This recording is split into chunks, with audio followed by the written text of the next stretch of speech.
بورسعيد الغاضبة دائما، الحزينة دائما، المفترى عليها دائما، اللي النظام ما عملهاش شيء على الإطلاق، واللي معزولة وكأنها في دولة تانية بورسعيد، وكأنها في عالم آخر. عن بكرة أبيها النهاردة بتخرج وبتتكلم، اللي مات منها 48 واحد دون ذنب. واظن الناس عرفت مين اللي موتهم دلوقتي. النهارده اشجب وندد حرق مقرات الحريه والعداله، اشجب بشده وندد بشده ان واحد من ابنائنا الدم المصري ما يهد. لكن لما اتحرق اتحاد الكره انتوا اللي طنشتوا وانتوا اللي عارفين. افعل كما تدين تدان.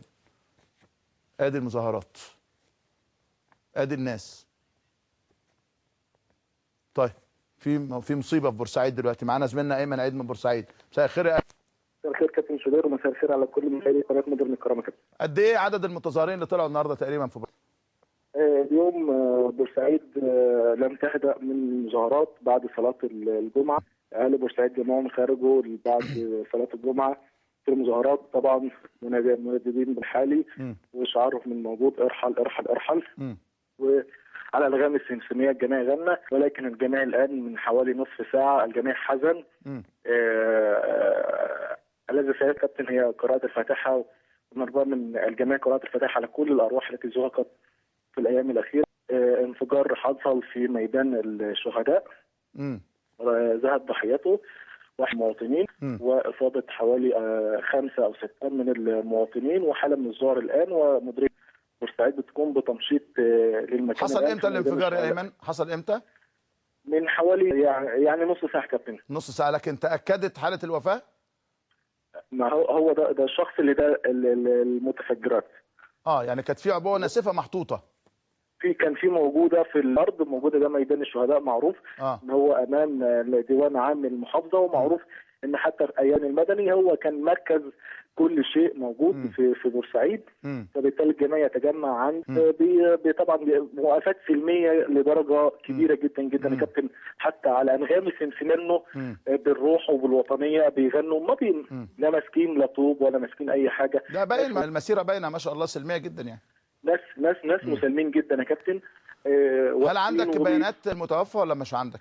لا حاليا يا كابتن مش عندي، ولكن هحاول اجيبها لحضرتك، لان طبعا. لكن هل هل الناس عن انها تخرج يوم 30 او بكره وبعد؟ لا استحاله. عايز اقول لحضرتك ان احنا عندنا في بورسعيد، انا حتى اول في شوارع بورسعيد. عايز اقول لك ان السمسميه يا كابتن شغاله تلهب حماس الناس. السمسميه دي كانت تفتكر بدات بعد 67 تجلجل عشان تعلي من حماس الناس، ثم في انتصار 73 كانت تستخدم ايام الحروب لشحذ الهمم ولرفع الروح المعنويه بين ابناء بورسعيد. عادت من جديد لتظهر لرفع الروح المعنويه لدى ابناء بورسعيد مره اخرى. وعادت مره اخرى صوره الزعيم الكبير جمال عبد الناصر. جمال عبد الناصر انا كابتن يرفع وراء. هي السمسميه طبعا بتلهب حماس الناس هنا في بورسعيد، وانت عارف ان يا كابتن شعب بورسعيد شعب مناضل، شعب يرفض اي اعمال ملتويه دنيئه. واظن ان بكره هتكون مسيره تضم الالاف. كده الضحيه 50. لا كده 51. 51. شكرا ايمن. قبل ما اروح لفاصل عايز اشوف بقيه لو سمحت يا عظيمه، لان عندنا مسيرات كتيره. طيب خلينا نروح لفاصل، تليفونات كتيره جدا، هناخد فاصل ونرجع للمسيرات.